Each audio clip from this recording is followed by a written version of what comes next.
The great happiness. बुद्धं शरणं गच्छामि। दानञ्च धम्मचर्याञ्च ज्ञातकानाञ्च सङ्गहो अनवज्जानि कर्माणि ये तं मंगलमुत्तमम्।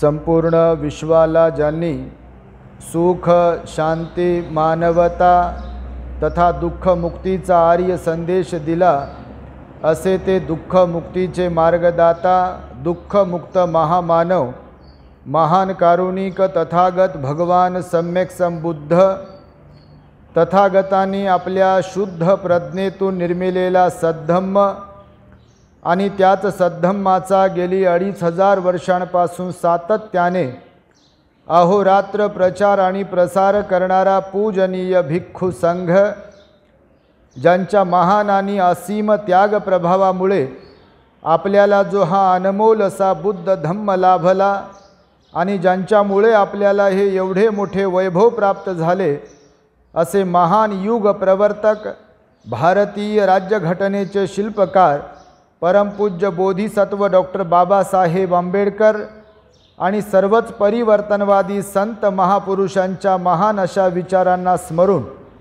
आज या मंगलमय दिनी मान तालुका जिल्हा सातारा येथील या दहिवडी शहरामध्ये आपण धम्मदेसनेचे आयोजन केलेले आहे।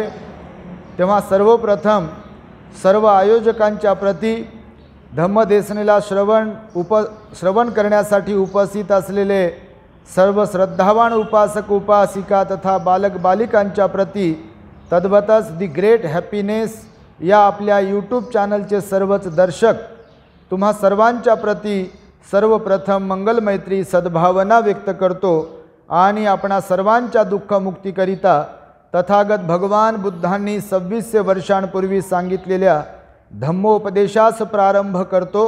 आपण सर्वांनी आपल्या हित सुखाकरिता या धम्मदेसनेला शांत एकाग्र आणि श्रद्धायुक्त चित्ताद्वारे श्रवण करावे, ग्रहण करावे। सातारा जिल्ह्यात या दहिवडीमध्ये खरं तर आम्ही पहिल्यांदाच आलो आहे या परिसरामध्ये, कारण तसा काही प्लॅनिंग कधी ठरला नाही म्हणा, कोणी निमंत्रित केलं नाही म्हणा, पण काही दिवसांपूर्वी आपल्या परिसरामध्ये राहणारे ॲडव्होकेट बाळासाहेब सावंत यांनी त्यांच्या गृहप्रवेशासाठी आम्हाला निमंत्रित केले होते, परंतु आम्ही आमच्या धम्मप्रचारार्थ व्यस्त असल्या कारणाने त्यांच्या गृहप्रवेशाला येऊ शकलो नाही। आमचे धम्म उपासक पुण्यामध्ये असलेले एक साधक आणि समाजाभिमुख राहून धम्माचं कार्य करणारे भिक्खू संघावर श्रद्धा ठेवणारे आयुष्मान वाघमारे साहेब यांनी आम्हाला खरं तर या कार्यक्रमासाठी निमंत्रित केलं आहे। तेव्हा मी सर्वप्रथम सावंत साहेब, वाघमारे साहेब आणि सर्वच आयोजकांच्या प्रती आपण सर्वांनी साधुकार देऊन मंगलमैत्री व्यक्त करावी अशी आपणास सूचना करतो। तुम्हा सर्वांचा परिचय नाही आहे, मला हर्ष झाला की भारतीय बौद्ध महासभेच्या वतीने बौद्धाचार्य असतील आणि सर्व उपासक उपासिका असतील, आपण मोठ्या कष्टाने मेहनतीने या कार्यक्रमाला आयोजित केला आहे। तेव्हा आपण सर्वजण सुज्ञ आहात। बाबासाहेब आंबेडकरांचा सहवास तुमच्या या शहराला गावाला लाभला आहे, त्यामुळेही तुम्ही अधिक पुण्यवान आहात। एक बोधिसत्व इथे मला वाटतं 15 फेब्रुवारी 1946ला बाबासाहेब आले आणि बाबासाहेबांनी इथे सभा घेतली, त्यांचं भाषण झालं या ठिकाणी आणि त्या अर्थाने सुद्धा तुम्ही पुण्यवान आहात। दुसरी गोष्ट, तुम्ही ज्या जिल्ह्यामध्ये राहताय त्या जिल्ह्याच्या ठिकाणी कराड, सातारा या ठिकाणी प्रचंड मोठ्या प्रमाणामध्ये बुद्ध लेणे आहेत. मला वाटतं तुम्ही पाहिले असतील, तुम्ही जात असाल. बऱ्याचदा असंही होते की जे जवळ असते त्याचं महत्त्व नसते माणसांना कधी कधी. एकदा मुंबईत राहत असताना मी आपल्या एका उपासकांना विचारले की तुम्ही चैत्यभूमीला जात असता का नेहमी? तर ते म्हणाले, भंतेजी आमचं काही जाणं होत नाही, प्रामाणिकपणे सांगतो. का तर 6 डिसेंबरला बाहेरून लोक येतात म्हणून जाऊ शकत नाही, आणि एरवी आम्हाला जेवायलाच वेळ नसतो म्हणून चैत्यभूमीला कधी जाऊ शकत नाही. असं बऱ्याच ठिकाणी होते. मी जेव्हा बुद्धगयेला जात असतो आम्ही धम्मसहल घेऊन, तेव्हा तिकडची जी लोक आहेत त्यांनाही कधी विचारतो मी की श्रावस्तीच्या जेतवनात तुम्ही जाता काय, बुद्धगयेच्या महाबोधी विहारात तुम्ही कधी जाता काय. कोणी रिक्षावाला असेल, कोणी कोणत्या कामं करणारे असतील, तर बऱ्याच लोकांचे नकारात्मक विचार ऐकायला भेटतात की आम्हाला वेळ भेटत नाही किंवा अजून काय काय. आणि त्यामुळे आपल्या या परिसरामध्ये बुद्ध लेणे आहेत याचा आपल्याला सर्वांना सार्थ अभिमान असायला पाहिजे. बौद्ध धम्म हा सर्वश्रेष्ठ आहे, सर्वोत्तम आहे, म्हणूनच बाबासाहेबांनी तो आपल्याला दिलेला आहे. 1935ला बाबासाहेबांनी येवल्याला धर्मांतराची घोषणा केली, परंतु बाबासाहेबांनी धम्मदीक्षा घेण्यासाठी, धर्मांतर करण्यासाठी तब्बल 20-21 वर्ष लावले. हा मधला काळ जो होता त्या मधल्या काळामध्ये बाबासाहेबांनी या भारतातील प्रमुख धर्मग्रंथांचा अभ्यास केला. हिंदू धर्माच्या ग्रंथांचा अभ्यास केला, शीख धर्मग्रंथांचा अभ्यास केला, इस्लामच्या धर्मग्रंथांचा अभ्यास केला, ख्रिश्चन धर्मग्रंथांचा अभ्यास केला आणि बौद्ध साहित्याचाही अभ्यास केला. आणि अभ्यास केला म्हणजे असाच नाही अभ्यास केला, तर तौलनिक अभ्यास केला बाबासाहेबांनी. आणि त्यातून बाबासाहेबांच्या लक्षात आले की या जगाला तारणारा, माणसाचा सर्वांगीण विकास करणारा, माणसाला माणूसपण प्रदान करणारा, माणूसपणाची जाणीव करून देणारा जर इथे कोणता धर्म असेल तर तो म्हणजे फक्त आणि फक्त इथल्याच मातीतला बुद्धाचा धम्म आहे, हे बाबासाहेबांच्या लक्षात आले. आणि म्हणून बाबासाहेबांनी 14 ऑक्टोबर 1956ला नागपूरला आपल्याला बुद्ध धम्माची दीक्षा दिली. ज्यांना कवडीची किंमत नव्हती, ज्यांना मंदिराची पायरी ओलांडण्याचा अधिकार नव्हता, अशा लोकांना बाबासाहेबांनी बुद्धाचा धम्म दिला. आज मितीस आपण जर पाहिले तर Sri Lanka, Thailand, Laos, Cambodia, Vietnam यासारखे देश, जपानसारखा देश, चायनासारखा देश आज बौद्ध धम्माचा प्रचार आणि प्रसार करतोय आचरण करून. तुम्ही जर थायलंडला कधी जाल, आमच्याबरोबर जर कधी याल, आम्ही डिसेंबरमध्ये जाणार आहोत, नेहमी जातो आम्ही थायलंड, श्रीलंकेचे धम्मसहली पण असतात. आमच्या लोकांना बाहेरील बौद्ध धम्म आणि त्या उपासकांची ओळख करून देण्यासाठी. तर तुम्ही जर कधी बाहेरच्या लोकांना पाहिलं तर एवढी श्रद्धा त्या लोकांमध्ये असते, एवढी विनम्रता त्या लोकांमध्ये असते आणि आपल्या कर्तव्याची ती जाणीव लोक ठेवणारी असतात. आणि म्हणून बाबासाहेबांचा सुद्धा एक मानस होता, इच्छा होती की भारतामध्ये जो मी बौद्ध धम्माचा स्वीकार करतो आहे, प्रचार प्रसार करतो आहे, तर इथे सुद्धा मला आदर्श बौद्ध लोक पाहायला भेटले पाहिजे. बाबासाहेब श्रीलंकेला गेले. तुम्ही बौद्ध महासभेचे बरेच इथे सभासद आहात, बौद्धाचार्य आहात. बाबासाहेबांनी त्यावेळेला बौद्ध उपासना आणि बौद्ध पूजा पाठ नावाची एक पुस्तिका काढली होती.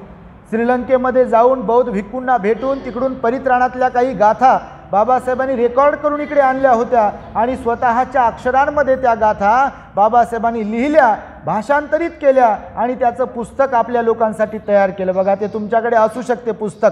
त्याचं भाषांतर जर तुम्ही वाचाल कधी, रतनसुत्ताचं, महामंगलसुत्ताचं, करणीयमेत्तसुत्त बाबासाहेबांनी टाकलेलं आहे, त्याचं भाषांतर जर तुम्ही वाचाल तर तुमच्या लक्षात येईल की बुद्ध धम्म किती महान आहे. त्या बुद्ध वंदनेमध्ये, धम्मवंदनेमध्ये, संघवंदनेमध्ये आपण म्हणत असतो की यंकिंची रतनं लोके विज्जती विविधा पुथु, रतनं बुद्ध समंग नत्थी, रतनं धम्म समंग नत्थी, रतनं संघ समंग नत्थी, तस्मा सोथी भवन तुम्हे. या जगामध्ये बुद्ध रत्ना समान, धम्मरत्ना समान, संघरत्ना समान असे कोणतेही रत्न नाही आहे की जे सर्वश्रेष्ठ आहे. फक्त बुद्ध धम्म संघरत्न श्रेष्ठ आहे असं बुद्ध धम्म संघ वंदनेमध्ये म्हटलेलं आहे. आणि म्हणून नागपूरला दीक्षा घेताना बाबासाहेब म्हणाले, बघा, नत्थी मे शरणं अन्यं बुद्धो मे शरणं वरं, नत्थी मे शरणं अन्यं धम्मो मे शरणं वरं. नत्थी मे शरणं अन्यं संघो मे शरणं वरं एतेन सच्च वज्जेन होतु मे जय मंगलं. म्हणजे बुद्धाशिवाय, धम्माशिवाय आणि संघाशिवाय माझे अजून कोणतेही शरणस्थान नाही आहे, श्रद्धास्थान नाही आहे आणि या सत्यवचनाने माझे जयमंगल हो, अशा प्रकारे बाबासाहेबांनी आपल्याकडून सुद्धा वधवून घेतलेला आहे. आणि त्यामुळे आपण आदर्श बौद्ध बनण्याचा प्रयत्न केला पाहिजे. मी आता रस्त्याने येताना वाघमारे साहेब आम्ही दोघे होतो, त्यांना फलटणपासून वाघमारे साहेबांना मी बरोबर घेतलं आणि येताना निसर्ग पाहत होतो मी इकडे तिकडे. तर मला ते तिकडनं आलो तर तिकडे जरा पाऊस झालेला आहे, तर मी इकडे पाहिलं तर इकडे उन्हाळाच आहे. तर मीही मनातल्या मनात विचार केला, म्हणजे वाईट नका वाटू देऊ, कारण मी आता लहानपणापासून भिक्षू आहे, धम्मप्रचारार्थ बऱ्याच ठिकाणी जातो. तर जसा इकडे कोरडा दुष्काळ आहे, नैसर्गिक दुष्काळ, निसर्गाचा जो दुष्काळ आहे, पाऊस अजून पडलेला नाही आहे, म्हणजे डोंगरावरचे गवत वगैरे आम्ही पाहिले अजून सुकलेलेच आहेत, शेतातले ढेकळं पण अजून फुटलेले नाही आहे, एवढाही पाऊस झालेला नाही आहे. तिकडे काही ठिकाणी पेरण्या झाल्या. माझ्या मनात असा सहज विचार आला, वाईट नका वाटू देऊ, की जसा नैसर्गिक दुष्काळ आहे तसा धार्मिकदृष्ट्या सुद्धा इकडे दुष्काळच आहे की काय, असा कधी कधी माझ्या मनात विचार येतो बघा. म्हणजे वाईट नका वाटू देऊ, कारण तुम्ही नागपूरकडे जर कधी गेलात, मुंबईकडे जर कधी पाहिलं, औरंगाबादकडे जर कधी आलात, म्हणजे त्यांचं कौतुक करतो, तुम्हाला दोष देतो असा विषय नाही आहे. पण वस्तुस्थिती अशी आहे की जास्तीत जास्त जो बुद्ध धम्माचा प्रचार आणि प्रसार व्हायला पाहिजे होता तो अजूनही झालेला नाही आहे. बाबासाहेब म्हणाले धम्माचे 4 चाकं आहेत, हा धम्मरथ मी इथपर्यंत आणला आहे, यापुढे त्याचं सारथ्य तुम्हाला करायचं आहे. जर तुम्हाला पुढे नेता नाही आला तर हरकत नाही, पण त्याला मागे तरी ओढण्याचं काम करू नका. आणि त्या धम्मरथाची जबाबदारी 4 चाकांवर बाबासाहेबांनी सोपवलेली आहे, हे तुम्हा सर्वांना ज्ञात असेल. पुढचं एक चाक आहे भिक्षू, दुसरं पुढचं चाक आहे भिक्षुनी, पाठीमागचं एक चाक आहे उपासक आणि चौथं चाक आहे उपासिका. हे परस्परावलंबी आहेत, हे परस्परावलंबी आहेत. उपासक सुद्धा भिक्षूंवर अवलंबून आहेत आणि भिक्षू सुद्धा उपासकांवर अवलंबून आहे. तुम्ही बौद्ध इतिहास जर वाचला, बौद्ध इतिहास जर चाळला तर तुमच्या लक्षात येईल बौद्ध धम्माच्या प्रचारासाठी सहाय्यक बनलेले राजे लोक, उपासक लोक त्या काळामध्ये होते, म्हणून बुद्ध धम्माचा प्रचार आणि प्रसार होऊ शकला. सम्राट अशोकासारखे राजे, कनिष्कासारखे राजे, सातवहन, नंद घराणं असे राजे लोक बौद्ध धम्माला, बौद्ध भिक्खूंना सपोर्ट करत होते, सहकार्य करत होते धम्मप्रचारासाठी, म्हणून बुद्ध धम्माचा प्रचार आणि प्रसार झाला. बघा, ह्या लेण्यासुद्धा कोरण्यासाठी, लेण्यांचं निर्माण करण्यासाठी, बौद्ध भिक्खूंना तिथे राहण्याची व्यवस्था करण्यासाठी. तुम्ही लेण्या जर कधी पाहाल तर बौद्ध भिक्खूंचं राहण्याचं ठिकाण आहे, तिथे मेडिटेशनसाठी तिथे व्यवस्था केली आहे. आता बघा कांबळे सरांनी मला वाटतं 10-20 मिनिटांसाठी तुम्हाला आनापानसती दिली असेल, साधना दिली, पण सगळ्यांचे शिबिर झाले नसल्यामुळे सगळ्यांनीच काय डोळे लावू शकले नाही, कारण डोळे लावणं लय अवघड आहे, डोळे उघडं ठेवणं लय सोपं आहे, डोळे बंद करणं लय अवघड आहे. बोलणं लय सोपं आहे, बंद ठेवणं लय अवघड आहे. आहे का नाही? अहो आहेच. चेहऱ्यावर स्माईल ठेवून बसा, मी तुमचाच आहे, तुम्ही आमचेच आहे. तर तुमचे चेहरे प्रसन्न नसले कोणाचे, म्हणजे आहे सांगतो तुम्हाला, जसे चेहरा प्रसन्न ठेवला पाहिजे धम्मदेशन ऐकताना, विहारात आल्यावर. नाही तर मी नेहमी सांगतो गाठोडं डोक्यावर बांधूनच लोक फिरतात. कोण गाठोडं समजते ना तुम्हाला? भाषेचे कधी कधी लय प्रॉब्लेम येतात. गाठोडं समजते तुम्हाला? तर काही लोक असे आहेत बघा की गाठोडं 24 तास डोक्यावर ठेवतात. कोणतं? टेन्शनचं. आता घरात कुरबुर होते, नवरा बायकोचे भांडणं होतात, मुलांचे मायबापाचे भांडणं होतात, कोणाचं काही कुरबुर होते तर ते डोक्यावरच. स्मशानभूमीत जातील तिथे 12 वाजवलेले चेहऱ्या, सोयरिकीमध्ये जातील, लग्नात जातील, विहारात जातील, तिथे तोच मोड. मी नेहमी सांगतो घड्याळाचा काटा सेकंदाचा, घंट्याचा, मिनिटाचा जेव्हा बॅटरी संपली की एकाच जागी असा टिक टिक टिक करते, तसा काही लोकांचा मूड तोच. का? तर आपला इगो आहे. प्रत्येकाचा एक इगो आहे स्वतःबद्दलचा, की मी असा, मला पण तर येते, मला पण तर माहिती आहे, आणि मला पण सगळंच येते, आणि माझ्यासारखं तर कोणीच नाही, मी तर लय पुस्तक वाचले, मला तर वंदना येते, सुत्त येते, काय करता येते. मी आपल्या लोकांना दोष देणारा व्यक्ती आहे. दोष म्हणजे याच्यासाठी की इतरांना दोष देऊन काही उपयोग नाही. वामनदादा म्हणाले माझ्यातला भीम मीच केला उन्हा दोष देऊ कुणा, माझ्यातला भीम मीच केला उन्हा, हे लोक जबाबदार नाही आहेत. बौद्ध धम्माची जी आजची परिस्थिती आहे किंवा आंबेडकरी समाजाची जी आजची परिस्थिती आहे याला कारणीभूत इतर लोक नाही आहेत. म्हणजे माझं वैयक्तिक असं मत आहे, याला आपणच कारणीभूत आहोत. कारण बाबासाहेब म्हणाले उगम रीतीने धम्माचं आचरण करून तुम्हाला बौद्ध धम्माचा प्रचार आणि प्रसार करता आला पाहिजे. त्यासाठी अगोदर स्वतः धम्माचं आचरण करता आलं पाहिजे. म्हणजे मी पंचशील पालन करत असेल तर लोकांना शिकवू शकतो, नाही तर मी दारू पिणारा असेल, तंबाखू खाणारा असेल तर लोकांना काय शिकू.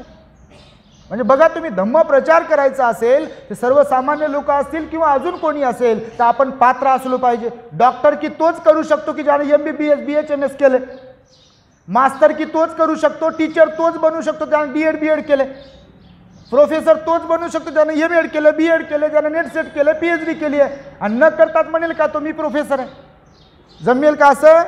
पोलिसाचं ट्रेनिंग घ्यावं लागते, शिक्षकाचं ट्रेनिंग घ्यावं लागते आणि त्यामुळे भगवान बुद्धाच्या धम्मामध्ये अगोदर ट्रेनिंग घ्यावं लागते, प्रशिक्षण घ्यावं लागते. हात जोडले म्हणजे विषय संपला असं इकडे नाही आहे, आजूबाजूला भरपूर आहे. हात जोडले म्हणजे विषय संपला. बौद्ध धम्मामध्ये तसं नाही आहे. भगवान बुद्ध म्हणाले माझा जो धम्म आहे तो प्रॅक्टिकल आहे, निसर्गाच्या नियमानुसार आहे.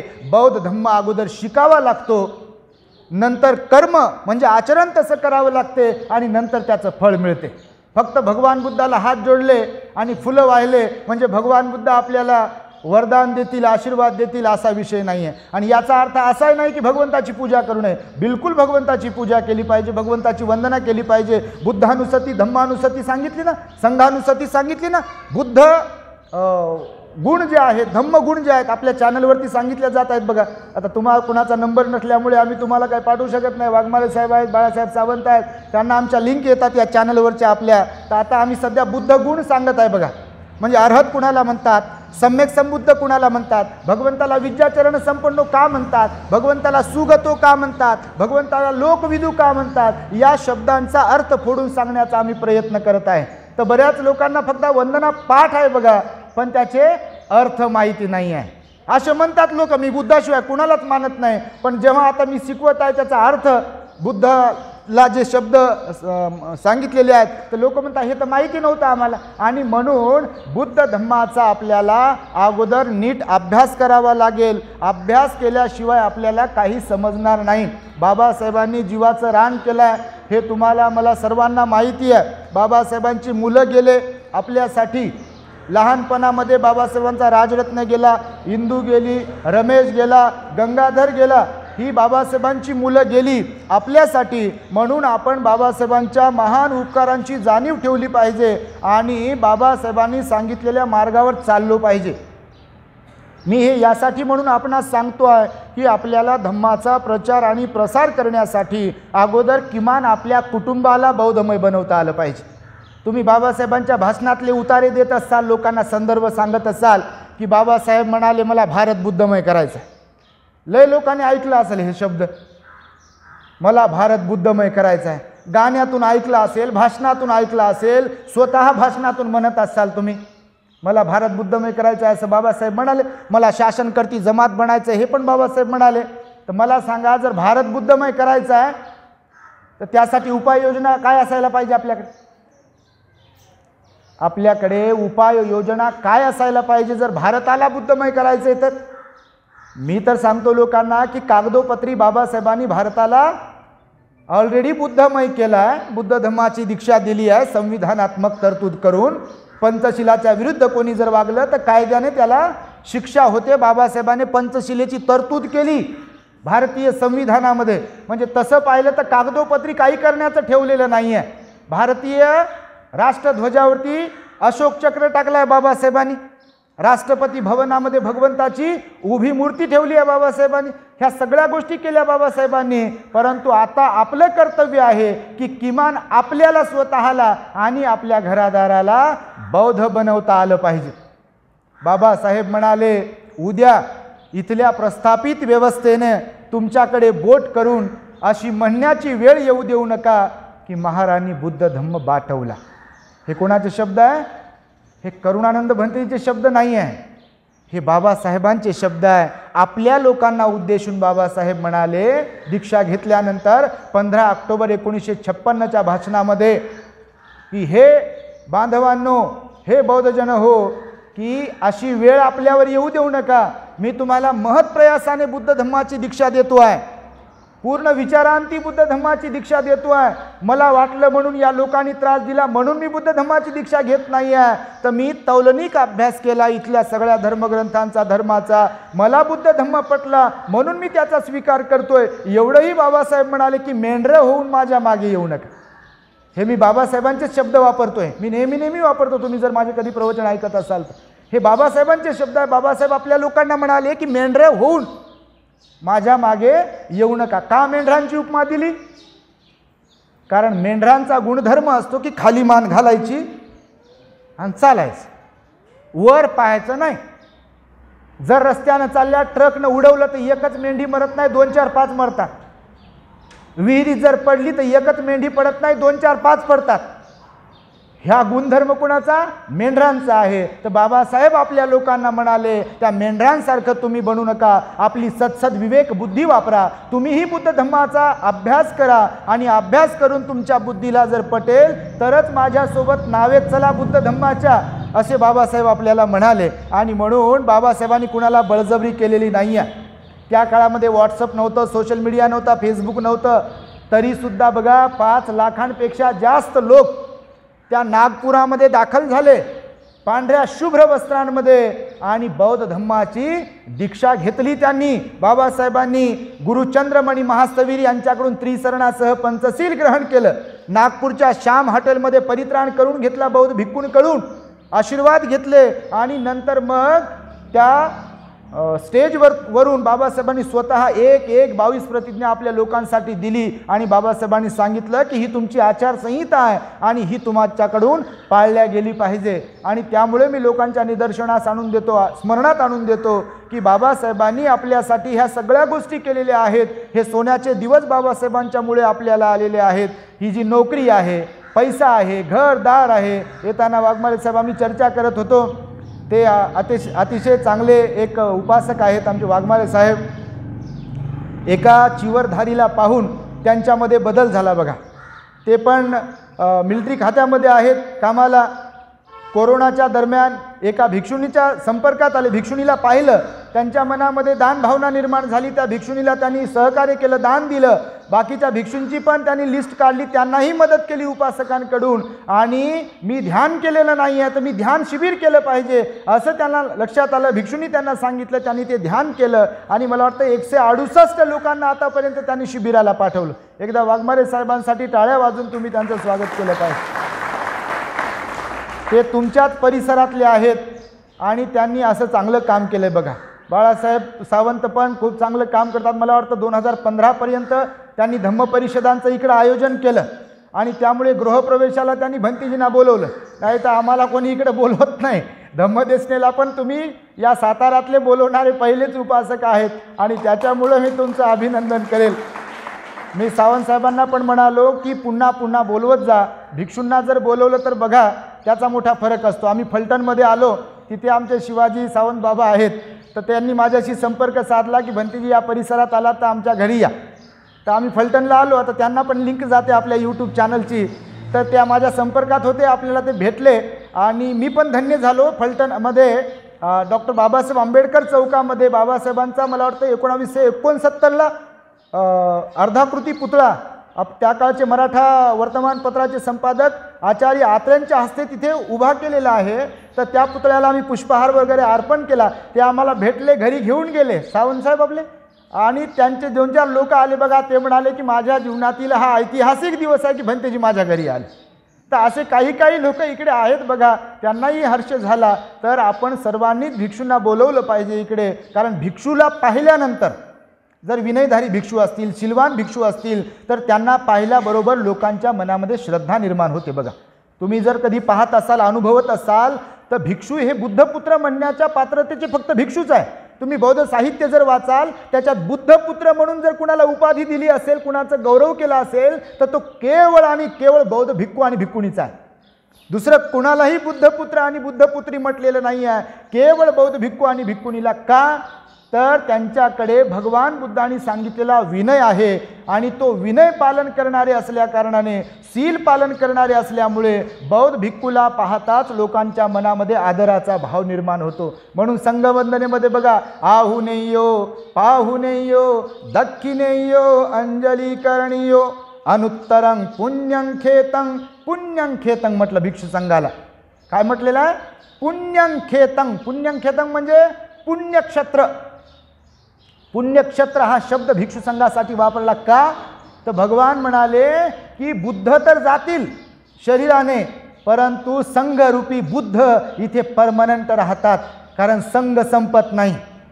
बुद्ध जन्माला येतात, धम्माचा प्रचार आणि प्रसार करतात, प्राप्त झालेलं ज्ञान लोकांना सांगतात, शिकवतात, भिक्खू संघाची निर्मिती करतात, परंतु त्यांच्यानंतर जो भिक्षू संघ त्यांनी निर्माण केलेला आहे तो बुद्ध धम्माचा अहोरात्र प्रचार आणि प्रसार करतो अविरतपणे. तुम्ही आजही जर कधी पाहाल तर जगभरामध्ये बौद्ध भिक्खू संघ मोठ्या जलद गतीने बुद्ध धम्माचा प्रचार आणि प्रसार करतो. आपल्या भारतामध्ये सुद्धा बौद्ध भिक्खू संघ बौद्ध धम्माचा प्रचार आणि प्रसार करतो आणि त्यांच्यावरही जबाबदारी आहे, तुमच्यावरही जबाबदारी आहे आणि त्यामुळे आपण सुद्धा बौद्ध धम्माच्या प्रचारासाठी झटलो पाहिजे. मी नेहमी सांगतो, कोकण असेल, हा पश्चिम महाराष्ट्र असेल, तुम्ही उगम रीतीने कामाला लागलं पाहिजे. बाबासाहेबाला मानणारे भरपूर लोक आहे. मी एकदा सोलापुरात गेलो, सोलापुरात मी जात असतो कधी, सोलापुरात गेलो, आता या 14 एप्रिलला गेलो. तिथच्या लोकांना म्हणालो की भारतामध्ये 1 नंबरची जयंती जर कुठं निघत असेल तर सोलापुरात. तिकडे पण एका मोठ्या हॉलमध्ये माझी धम्मदेशन आयोजित केली होती 14 एप्रिलला, आणि तिकडे त्या लोकांना म्हणालो की तुमची जयंती लय फेमस आहे, जयंत्या लय ठिकाणच्या फेमस आहे, इकडची फेमस असेल, जयंत्या लय फेमस, पण त्या तुलनेत बुद्धाची जयंती मात्र काही होत नसते. बऱ्याच ठिकाणी होत नाही, काही ठिकाणी होत नाही बुद्धाची जयंती. तर धार्मिक वातावरण हे अत्यंत महत्त्वाचं आहे आणि म्हणून बाबासाहेबांनी आपल्याला जो बुद्धाचा धम्म दिला तो महान आहे. तुम्हाला सांगतो, अंगुलिमालासारखे लोक, आम्रपालीसारख्या महिला, उद्ध्वस्त झालेली पटाचारा, राजा बिंबिसार, अजातशत्रू, प्रसेनजीत, चंड प्रद्योत राजा, असे कितीतरी लोक, त्या काळातले ब्राह्मण, क्षत्रिय, वैश्य, शूद्र हे लोक भगवंताला शरण येत राहिले. बघा, सगळ्या स्तरातले लोक भगवंताला शरण येत राहिले आणि आपल्या जीवनाचं त्यांनी सोनं केलेलं आहे. आणि त्यामुळे या जीवनाला संपण्यापूर्वी, कारण आपण मरणधर्मी आहोत, आपण कायमस्वरूपी राहणारे आहोत का? इथे कोणीतरी राहणारे आहोत का जिवंत? भरोसा आहे का माझा तुमचा कोणाचा तरी? बिलकुल नाही. काल परवाला बघा त्या बुलढाण्याला तुम्ही बसचं पाहिलं असेल ती घटना, 25-26 लोक जळून खाक झाले बसमध्ये. काही विषय नाही, आपण श्रीमंत आहोत की गरीब आहोत, किती विद्वान आहोत, किती पंडित आहोत, आणि कोणती नोकरी करतो आणि किती पैसा येते, हे गौण आहे, गौण जीवनामध्ये. कबीर म्हणाले, मी स्मशानात गेलो आणि गावातला सावकार मेला होता आणि एक गरीब माणूसही मेला होता. मी त्या माणसांना जिथे जाळलं स्मशानभूमीमध्ये, त्या दोघांच्याही राखेला हातात घेऊन पाहिलं. सावकार जो होता तो ॲटिट्यूडमध्ये राहायचा. आता पैसा असला माणसाकडे की माणसाचं ते सगळंच बदलते, चाल बदलते, बसणं बदलते, उठणं बदलते, बोलणं बदलते. ॲटिट्यूडवाले भरपूर लोक असतात, फार कमी लोक असतात की ज्यांच्याकडे पैसा, नोकरी सगळं असून देखील विनम्र असतात. पण ते लोक धार्मिक असतात म्हणून विनम्र असतात. पण ज्यांच्याकडे धार्मिकता नसते आणि पैसा असतो, सगळ्या गोष्टी असतात, तर ते आपल्या तोऱ्यात असतात. तर कबीर म्हणाले, आमच्या गावातील सावकार तोऱ्यात राहणारा होता. मी आणि मीच हे तुटून जाईल तोपर्यंत. मी नेहमी उदाहरण देतो, एक नदी असते, नदीच्या किनाऱ्यावर झाडं असतात आणि नदीच्या पात्रामध्ये सुद्धा गवत असते. तुम्ही कधी पाहिलं असं? तुमच्याकडे ही कोरडी मान नदी आहे. मला वाटलं वाघमारे साहेब म्हणाले की आता म्हणतेजी ही प्रसिद्ध इकडची मान नदी आहे, मला वाटतं थोडंफार पाणी असेल हिला. तिच्यातून फुफुरडा निघत होता, एकदम तिच्यातून माती उडत होती, बिलकुल तिला काहीच नाही त्या मान नदीला. तर भगवान बुद्धांनी सांगितलं बघा की कबीराने सांगितलं की मी त्या सावकाराची पण राख जळालेली हातात घेऊन पाहिली आणि गरिबाची पण राख हातात घेऊन पाहिली. दोघांची राख सारखीच होती. ना त्याच्यात कुठं अहंकार दिसत होता, ना त्याच्यात कुठं श्रीमंती झळकत होती, ना त्याच्यामध्ये सौंदर्य होतं. सारखंच आहे. आता मी मेलो माझी राख आणि तुम्ही गेले आणि तुमची राख काय वेगळी होईल का? होईल का वेगळी? अहो मरत नाही आपण, सांगा तर होईल काय ते? काही लोकांना वाटते बाबा मरण्याचीच गोष्ट करते का, मरतो का काय आपण? अहो म्हणल्यावर कोणी मरत नाही. जेव्हा कर्मविपाकाने मरण यायचं तेव्हाच आपण मरतो. कोणी असेल ते, मी तुम्ही कोणी असेल, जेव्हा कर्मविपाकाने मृत्यू येणार तेव्हा ना डॉक्टर वाचवू शकते, ना पैसा वाचवू शकत, ना मायबाप, ना गणगोत, ना मुलं बाळ, ना कोण वाचू शकते का? कोणी नाही वाचू शकत. कोरोनामध्ये पाहिलं ना तुम्ही, कितीतरी लोक पैसेवाले होते, वाचले काय जे मरायचे असतील ते. पण काही लोक असतात बघा, जसे त्या बसमधले 2-4 लोक वाचले ना, वाचले की नाही? काही लोक मरणाच्या दाढेतून परत येऊ शकतात जर त्यांचं पुण्य असेल तर, पूर्वीचं. पण ज्यांचं पुण्य नसेल मग ते कोणी असो, ते मृत्युमुखी पडतात बघा. ठेच लागण्याचं निमित्त होते आणि मरतात लोक. मरतात की नाही? चहा पिताना ठचका लागण्याचं निमित्त होते आणि मरतात लोक. जेवण करताना ठचका लागण्याचं निमित्त होते आणि मरतात लोक. मरत नाहीत असं आहे का? मरतात लोक. इथे जेवढे महापुरुष आले तेही गेले, भगवान बुद्धही गेले, संतही गेले आणि सर्वसामान्यही लोक जातात. मी म्हणणारे लोकही जातात, खुर्चीला चिपकू बसलेले लोक जातात आणि जमिनीवर बसणारे लोक जातात. असं काही नाही की बाई खुर्चीवर बसलेले आणि सोन्याची खुर्ची आहे आणि सोन्याच्या ताटात खाते आणि सोन्याचे चमच आहेत आणि हे लय जगते की काय 100 वर्ष जगते का? तसं कोणी जगत नाही. तसं कर्मविपाकाने मृत्यू येतो. माझ्या सांगण्याचं तात्पर्य आहे की जीवनाचा अर्थ आपल्याला समजला पाहिजे. भगवान बुद्ध म्हणाले, इथे काही लोक जन्माला येतात, असेच येतात आणि असेच जातात. लेकरं बाळ जन्माला घालतात, घरबीर बांधतात, गाडी घोडी घेतात, कपडे वगैरे चांगले वापरतात, लग्न कार्य लेकरांचे करून देतात, त्यांच्यासाठी शेतीबाडी नोकरी वगैरे काहीतरी कमवून ठेवतात आणि झालं गेले. काय तर बटन दबलेन गेले. आणि काय केलं तर काहीच नाही. कधी समाजात गेले नाही, कधी धम्माचं आचरण केलं नाही, कधी दान पुण्य केलं नाही, कधी पंचशील उपसतशीलाचं पालन केलं नाही, कधी पारमिता पूर्ण करण्याचा प्रयत्न केला नाही, कधी विहाराला निर्माण करण्याचा प्रयत्न केला नाही, कधी बाबासाहेब म्हणाले दर रविवारी किमान रविवारी जाता रविवारी विहारात गेले नाही, कधी ध्यानाला गेले नाही आणि ध्यानावर आले नाही आणि ध्यानावर न येताच गेले. त्याचं 10 होते, जलदान विधी होते, पुण्यानुमोदन होते, कोणीतरी येते गाथा म्हणते, फोटोला हार घालते 15-20 रुपयाचा आणि लय चांगले होते ना, आमके होते आणि धमके होते, मग त्यांची शोकसभा होते आणि नंतर संपला विषय. काय जीवनाचा आहे काही? पण भगवान बुद्ध म्हणाले, जे लोक स्वतःसह इतरांसाठी जगत असतात ना ते अजरामर राहतात. बाबासाहेब स्वतःसाठी पण जगले, परंतु इतरांसाठी सुद्धा जगले. स्वतःच्या लेकरांची पर्वा केली नाही, जीवाची पर्वा केली नाही. आपल्या लेकरांचा विचार केला, आपल्या नोकरीचा विचार केला, आपल्या श्रीमंतीचा विचार केला, तुमच्या पत्नीचा विचार केला, तुमच्या आईचा विचार केला. स्वतःच्या पत्नीचा पण विचार नाही केला, स्वतःच्या लेकरांचाही विचार नाही केला. लेकरं मेले बाबासाहेबांचे, 2-4 लेकरं गेले ना. रमाई जवानपणामध्ये गेली. बाबासाहेब एक दिवस घरी बसून राहायचे नाही. गुडघा फ्रॅक्चर झाला होता, डायबिटीज होता, प्रचंड त्रास होता. तेवढा त्रास असताना दी बुद्ध अँड हिज धम्मा ग्रंथ लिहिला. तेवढा त्रास असताना वेगवेगळ्या स्कीम रिझर्वेशन संविधानामध्ये टाकलं, SC साठी, OBC साठी, आणि बाबासाहेबांनी ते महत् कार्य केलं. या देशाला सर्वोत्तम असं संविधान, लोकशाही प्रणीत संविधान दिलं बाबासाहेबांनी. स्वतःचा विचार केला काय? नाही केला. म्हणून आपण सुद्धा कीर्तिरूपी अजरामर राहणाऱ्यांपैकी असलो पाहिजे. पोराबाळांसाठी आपल्यासाठी तर कोणी पण जगेल हो, आणि जगायला पाहिजे, जगायला नाही पाहिजे असा विषय नाही आहे. पण भगवान म्हणाले, बेडुकासारखं तेवढ्याच डबक्यामध्ये त्याला जीवन समजू नये. लय लोक असे पहा, मी पाहिले लय ठिकाणी लोक पाहतो आपण की त्यांना वाटते बस पोराला नोकरीला लावून दिलं, घरदार बांधलं, गाडी घेतली आणि आपलं व्यवस्थित बनवलं की झालं, माझं एवढंच जीवन आहे. एवढंच जीवन आहे का? जीवन हे अनमोल आहे. त्या जीवनाचा अर्थ आपल्याला समजला पाहिजे. म्हणून धम्माचं आचरण आपल्याकडून झालं पाहिजे. मी तुम्हाला सांगतो, तुम्हाला मी सांगेल अगोदर एक दृष्टांत सांगतो, नंतर तुम्हाला मी छोटीशी धम्मदेशना देणार आहे की भगवान बुद्धाचा धम्म महासमुद्रामध्ये आश्चर्यकारक अद्भुत असे 8 गुण असतात. महासमुद्रात किती आश्चर्यकारक गुण असतात? 8 माहिती आहे का तुम्हाला? महासमुद्रामध्ये आश्चर्यकारक असे 8 गुण असतात. भगवान बुद्धाच्या धम्मातही आश्चर्यकारक असे 8 गुण आहेत.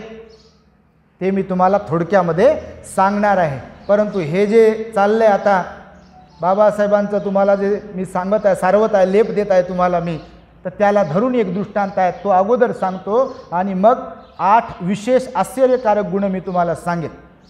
म्हणजे कोणाला असं काही अर्जंट काम नाही ना? धम्मदेशनेसाठीच आलात ना? हां, मान हलवू लागले म्हणजे खरंच आले धम्मदेशनेसाठी. कारण आम्हाला माहीत नाही तर काही ठिकाणी गेलं तर बापा ते सत्कारच चालते अर्धा एक घंटा. आम्हाला बसून ठेवतात लोक. त्यांना वाटते भंतीला काय येत असेल, त्यांनी आपली चवच घेतलेली नसते कधी, तर त्यांना वाटते भंतेजी म्हणजे फक्त आशीर्वाद देणारे असतात आणि बसणारे असतात. ते लय लोक असाच विचार करतात. हो, तुमच्याकडचं काय माहीत नाही गणित. तो काही ठिकाणी फलाण्याचे अध्यक्ष, फलाण्याचे सचिवन, इकडचे सेक्रेटरी, तिकडचे काय कोणते प्रमुख, कोणते प्रमुख, यांचा सत्कार, त्यांना हारण, त्याला मी म्हणतो बा एक सेपरेट कार्यक्रम त्याच्यासाठीच घ्या. कोणाकोणाच्या गळ्यात हार टाकण्यासाठी, कोणाकोणाला पुष्पगुच्छ देण्यासाठी तेच कार्यक्रम लावा, एक सत्कार समारंभ.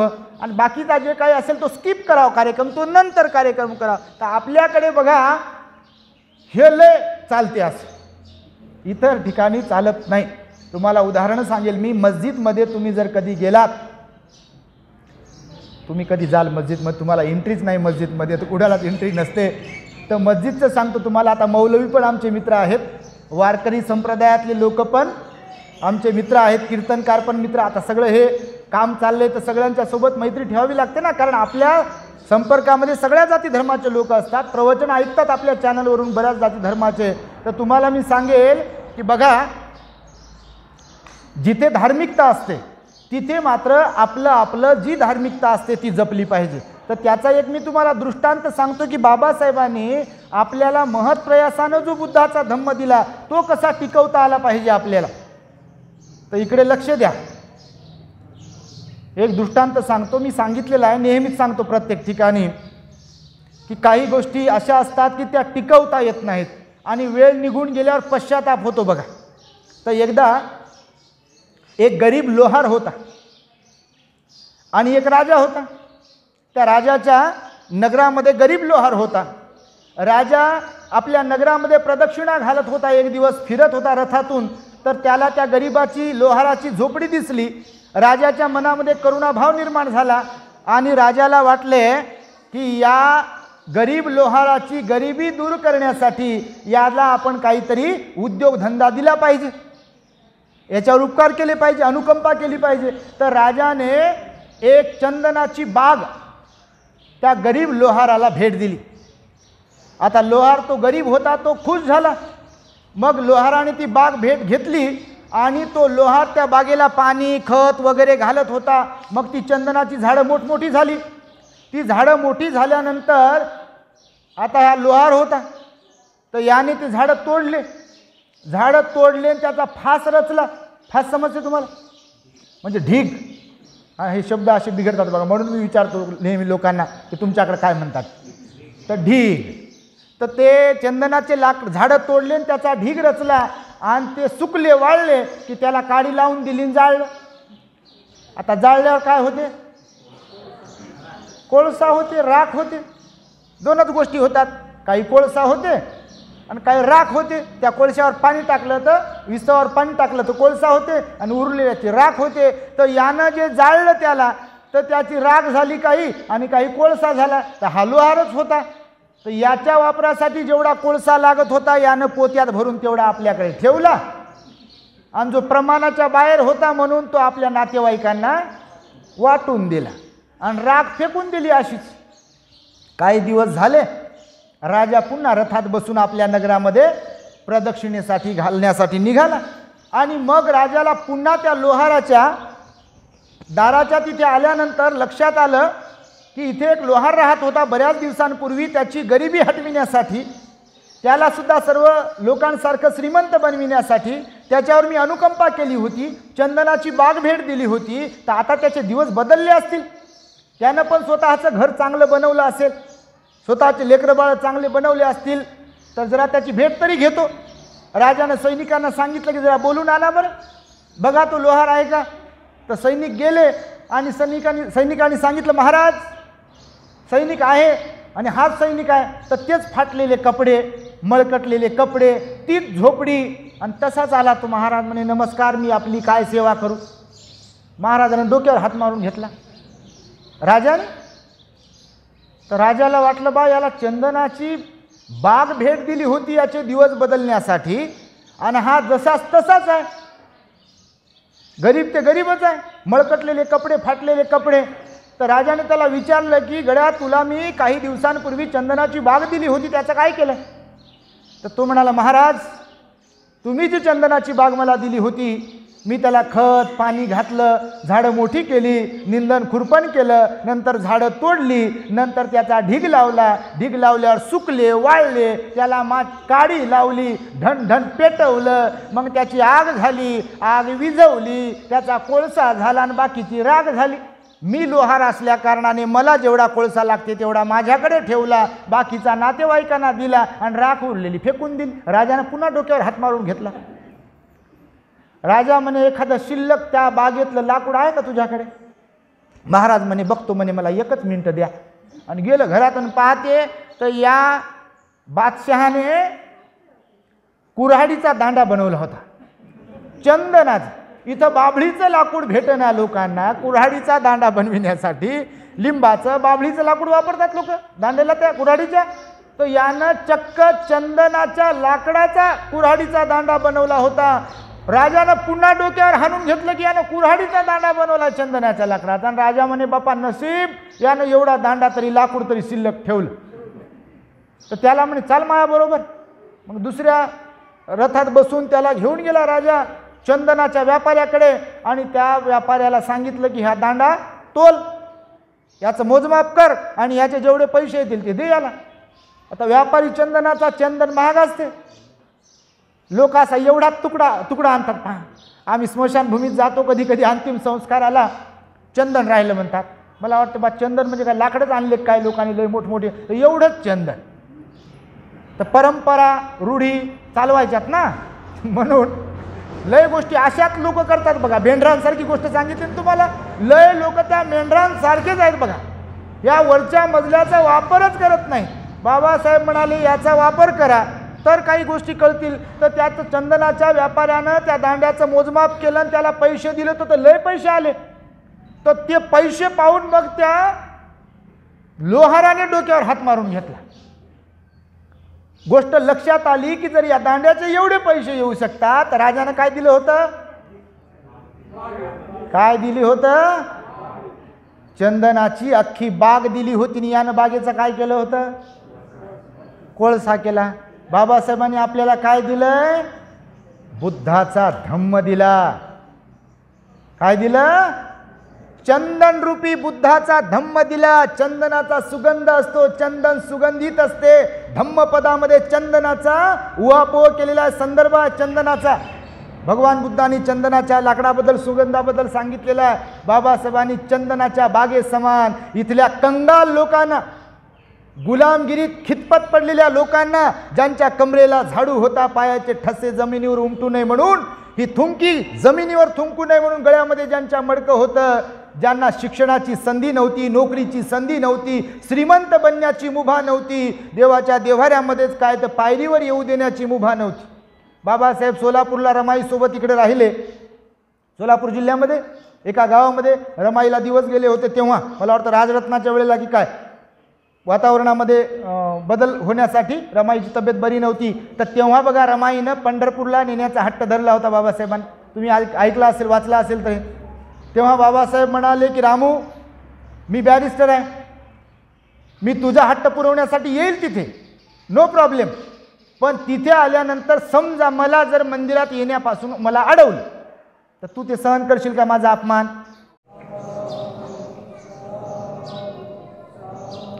भवतो सब मंगलम रक्षन्तु सब देवता सब बुद्धानुभावेन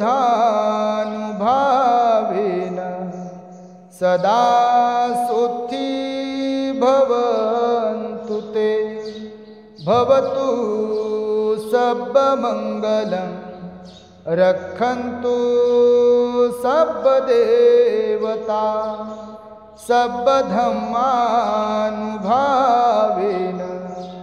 सदा सुखी भवन्तु ते भवतु सर्वमङ्गलं रक्षन्तु सर्वदेवता सर्वसङ्घानुभावेन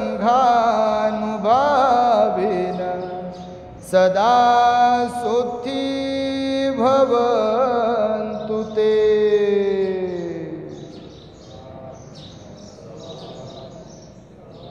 बुद्धं नमामि, धम्मं नमामि, संघं नमामि। The great happiness. बुद्धं शरणं गच्छामि।